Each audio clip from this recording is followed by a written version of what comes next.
guys, this is my makeup routine. Whenever I do my makeup, this is always going to be the base. If I have a heavier look, it's just because I have more products in my face.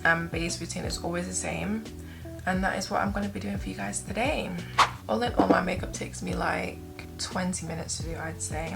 I've already moisturized my face with some Astral that I get in Super Dry. Now I'm going to go in with my sun cream. I use the Beauty of Josie on Mom. I just put it all over my face, on my neck, because whatever you put on your face, you have to also put on your neck.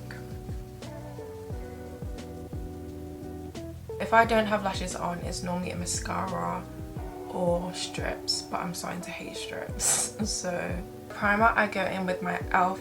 Hydra Grip Primer and then put that all over my face. I have dry skin, I would say, but when I wear makeup, my face all of a sudden gets oily and I really don't know why. So to combat that, I use the MAC Studio Fix Matte Primer. Just put it in the areas that I do get oily. So essentially I just put it in my T-zone area. Last but not least, I go in with my Charlotte Tilbury Setting Spray. I wait for my face to dry and then my face is all prepped. As of recent, I've been loving the Danessa Myricks Yummy Skin Blurring Balm, and I am the shade 9.5. I use this as my foundation, but like if I'm going out properly, I will put a foundation on top of this. But this will always be my base. It just blends into the skin so nicely, like I just love it. Makes your makeup last so long as well, and it's perfect if you want that lightweight feeling on your face as well. Concealer, I use this KVD concealer and I use the shade Tan 177, and this is my base concealer before I go in and brighten my face up. I was in Superdrug one time and I passed the stand and I was like, oh, that looks good, and I got it and I love it. It's like a staple in my routine now. My brightening concealer, I use NARS Radiant Creamy Concealer. I use the shade Walnut. I am doing a simpler makeup look. I don't want my brightening concealer to be scary. I've always been a beauty blender girly since I started my makeup, and I tried the brushes and no, I just love a beauty blender. And then I use the back of my beauty blender just to blend out any harsh lines. Do the same for around my nose, just so that everything is as seamless as possible. And look at that blend. Beautiful.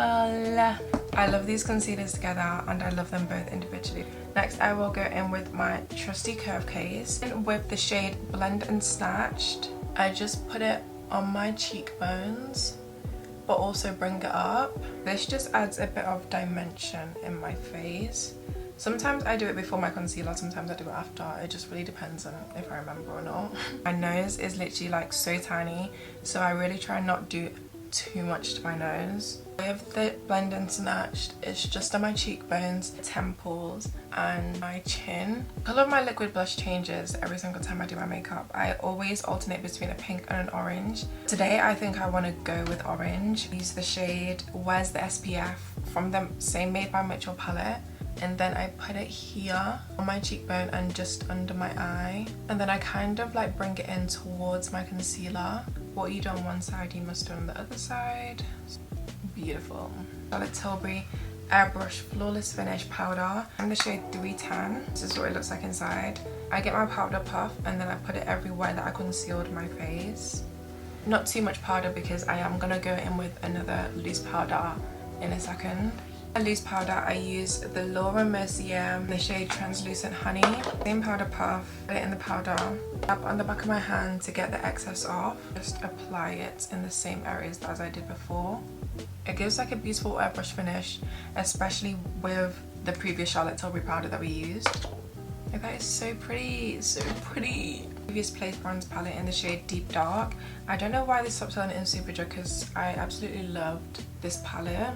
I still do. It's less accessible. I don't know if I want to switch.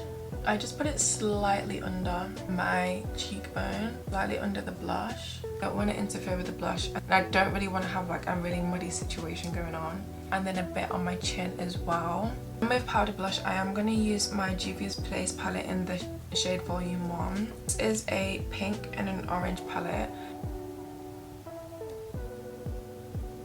Look at that! I love it! Then for brows, for years I've been using this pencil, Morphe Micro Brow Pencil. It's a spoolie on one side and then it obviously has the pencil. I use the shade Chocolate Mousse. Just look at how nice and thin that is. I'm filling out my brows, I just do very, very light strokes. And then that's literally it. That's all I'll do. The other brow. Last but not least, a lip time. If I add any lip product to my lips, I always go in micellar water on a cotton pad and just wipe away any excess makeup that is already on my lips. Otherwise my lips will feel too gunky and I don't like that at all. Always go in with my Morphe Trendsetter. I just love this pencil down bad. I know I need to branch out, but it's done me so well, so why would I switch? It's just such an amazing brown. Like, yum.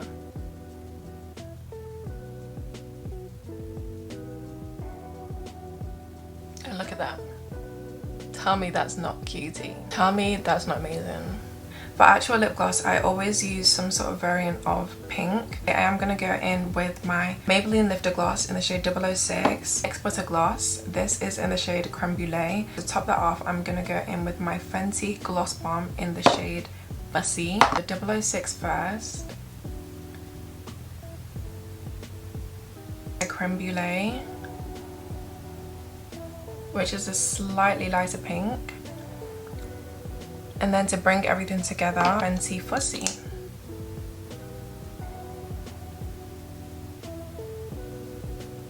And with my Charlotte Tilbury setting spray again. And that is my makeup tutorial. Everything has blended together so nicely.